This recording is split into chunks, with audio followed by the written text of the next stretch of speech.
महाराष्ट्राच्या राजकारणामध्ये जेव्हा जेव्हा उलथापालथ होते तेव्हा तेव्हा पडद्यामागच्या आणखीन रणनीती नेहमी चर्चेत असतात. 2 वर्षापूर्वी काही आमदारांनी मध्यरात्री केलेला राजकीय प्रवास आणि त्यामागच्या कोणत्या शक्तीचं पाठबळ होतं हे उभ्या महाराष्ट्रानं पाहिलंय. त्या ऐतिहासिक घटनेने शिवसेनेचे 2 तुकडे केले. आता ती वेळ गेलीये, पण सध्याच्या राजकारणात पाहिलं तर शिवसेना शिंदे गटामध्ये एक नवा पेच निर्माण होतोय, ज्यामुळं थेट तिसऱ्या फुटीची चर्चा होऊ लागली. शिंदे गटामध्ये सामील असलेले काही महत्त्वाचे नेते आता भाजपच्या बाजूने झुकण्याची देखील तयारी करत असल्याच्या बातम्या समोर येत आहेत. या नव्या भूकंपाचं केंद्र मानलं जाते ते म्हणजे उदय सामंत. राज्यात सामंत सेनेचा उदय होणार या प्रश्नाचं राजकीय खळबळ आता उडाली आहे. पण खरंच असं काही होईल का? शिंदे गटातील असे कोणते नेते आहेत की जे एकनाथ शिंदे यांच्यापेक्षा भाजपच्या जवळचे मानले जातात? भाजपच्या इशाऱ्यावर नाचणारे हे आमदार आहेत का? आणि उदय सामंत यांच्यासह हे नेते नक्की कोणत्या 4 निर्णायक फॅक्टरमुळे भाजपसोबत राहणं पसंत करतील? या सगळ्या गोष्टी आजच्या व्हिडिओच्या माध्यमातून आपण बघणार आहोत. नमस्कार मंडळी, न्यूज महाराष्ट्र या यूट्यूब चॅनलमध्ये आपल्या सर्वांचं अगदी मनापासून स्वागत करतो. शिंदे गटामध्ये असे कोणते नेते आहेत की जे एकनाथ शिंदे यांच्यापेक्षा थेट भाजप नेतृत्वाशी अधिक जोडलेले आहेत? हे कोण आहेत हे समजून घेण्यासाठी आपल्याला 2 गोष्टी पाहाव्या लागतील. त्यातली पहिली गोष्ट म्हणजे फडणवीसांच्या इशाऱ्याहून जे नेते गुवाहाटीला गेले होते ते कोण होते? कारण की शिंदेंच्या बंडामध्ये सुरुवातीला यातील अनेक नेत्यांना या बंडामध्ये काय चाललंय याची भनकसुद्धा नव्हती. याची कल्पनासुद्धा त्यांना लागली नव्हती. पण नंतर दिल्लीहून किंवा नागपूरहून काही खास निरोप आल्यावरच त्यांनी गुवाहाटीची वाट धरली होती. उदय सामंत, संजय राठोड, गुलाबराव पाटील, दीपक केसरकर ही याच सेनेतली काही नावं आहेत. आज जर भाजप आणि शिंदे यांच्या धोरणामध्ये फरक पडला तरीही हे नेते भाजपसोबत जातील असंच बोललं जातंय. कारण की भाजपची सूचना ही त्यांच्यासाठी निर्णायक ठरू शकते असं देखील राजकीय विश्लेषक सांगतात. त्याचबरोबर यातली दुसरी गोष्ट आहे ती म्हणजे राजकीय मजबुरी आणि पुनर्वसन झालेले नेते. आता काही नेते असे आहेत की ज्यांना राजकीय भविष्य सुरक्षित ठेवायचं आहे आणि त्यामुळे केवळ हे भाजपच करू शकतं.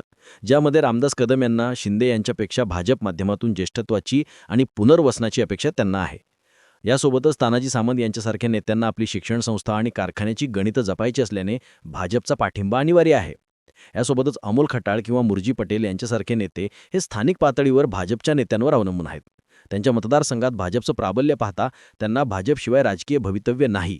मग या गोष्टीमुळे हे भाजपसोबत राहतील असं बोललं जाते. तर दुसरीकडं उदय सामंत हेच का? सामंत सेना काढतील असं देखील प्रश्न आहे. सामंत सेना या शब्दाचा उदय होण्यामागेच उदय सामंत यांची फडणवीस यांच्यासोबत असलेली खास जवळीक हे एक मुख्य कारण सांगितलं जातं. उदय सामंत हे कोकणातील राजकारण, उद्योग आणि सत्तेतील समीकरणं टिकवण्यासाठी देवेंद्र फडणवीस यांच्यासोबत असलेले त्यांचे संबंध हे अधिक महत्त्वाचे आहेत. त्याचबरोबर वेळ पडल्यास ते स्थानिक पातळीवर अन्य 2 आमदारांसह भाजपमध्ये जाऊ शकतात असे देखील चर्चा आहेत. सामंत हे अत्यंत व्यवहारवादी नेते मानले जातात आणि सत्ता आणि कोकणातील राजकारणासाठी ते भाजपसोबत राहणं पसंत करतील असं देखील विश्लेषकांचं मत आहे. त्यामुळे उदय सामंत यांचं कोकणातील उद्योग आणि तेथील राजकीय परिस्थितीनुसार त्यांचा कल कोणत्या निर्णयाकडे असेल हे स्पष्ट होतं. त्याचबरोबर शंभूराजे देसाई यांच्यासारखे नेतेसुद्धा याच व्यवहारवादी भूमिकेत आहेत. ते शिंदेंच्या जवळचे असले तरी स्थानिक पातळीची समीकरणं आणि सत्तेचा स्कोप पाहूनच ते आपला अंतिम निर्णय घेतील असं बोललं जातंय. या फुटीमागचा सर्वात गंभीर आणि प्रभावी फॅक्टर तो म्हणजे भाजपची अखंड विरोधक तयार करण्याची खेळी. आता शिंदे गटातील आमदारांनी बंड केलं कारण महावियामध्ये राष्ट्रवादी आणि काँग्रेस नेत्यांच्या अडचणी वाढवल्या होत्या. पण आता भाजपसुद्धा तोच कित्ता गिरवत आहे. भाजपने अनेक आमदारांच्या मतदारसंघात त्यांच्याच कट्टर विरोधकांना स्वतःच्या पक्षात घेतलंय. जसं की अर्जुन खोतकर यांच्या विरोधात कैलास गोरंटाल, त्याचबरोबर विजय शिवतारे यांच्या विरोधात संजय जगताप, शंभूराजे देसाई यांच्या विरोधात सत्यजित पाटणकर, तर सुहास बाबर यांच्या विरोधात वैभव पाटील. हे सगळे विरोधक असणारे त्यांनी आपल्या पक्षामध्ये घेतलेत. हे केवळ योगायोग नाहीये, तर भाजपचा स्पष्ट संदेश आहे की तुम्ही आमच्यासोबत राहा, आमचा ऐका, नाहीतर तुमचा विरोधक आमच्याकडे तुमच्या जागेवर तयारच आहे. जर शिंदे गटातील नेत्यांनी भाजपसोबत संघर्ष केला तर स्थानिक निवडणुकीमध्ये निवडून येणंही त्यांच्यासाठी जड जाईल. त्यामुळे केवळ स्थानिक गणितं जुळवण्यासाठी हे नेते भाजपसोबत राहणं पसंत करतील. त्यामुळे हा फॅक्टर शिंदे गटासाठी मोठा धोका ठरू शकतो असं देखील बोललं जातंय. आता यानंतर चौथा आणि सर्वात महत्त्वाचा फॅक्टर तो म्हणजे राजकीय संरक्षणाची गरज. आता शिंदे गटामध्ये संजय राठोड, प्रताप सरनाईक, भावना गवळी यांसारखे अनेक नेते आहेत की जे ईडी किंवा अन्य कोणत्या तरी चौकशीमध्ये अडचणीत आले होते.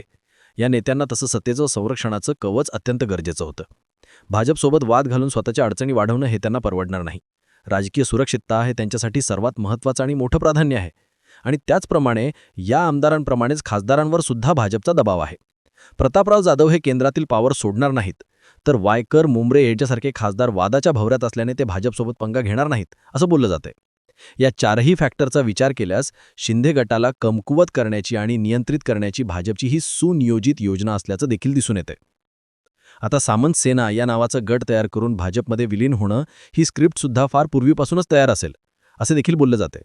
तुम्हाला काय वाटतंय की महाराष्ट्राच्या राजकारणातील ही तिसरी मोठी राजकीय खेळी यशस्वी होईल का? उदय सामंत यांच्यासह हे नेते भाजपमध्ये प्रवेश करतील का? तुमचं मत कमेंट करून नक्की सांगा आणि अशाच प्रकारच्या माहितीसाठी आपल्या न्यूज महाराष्ट्र या यूट्यूब चॅनलला नक्की सबस्क्राईब करा. धन्यवाद.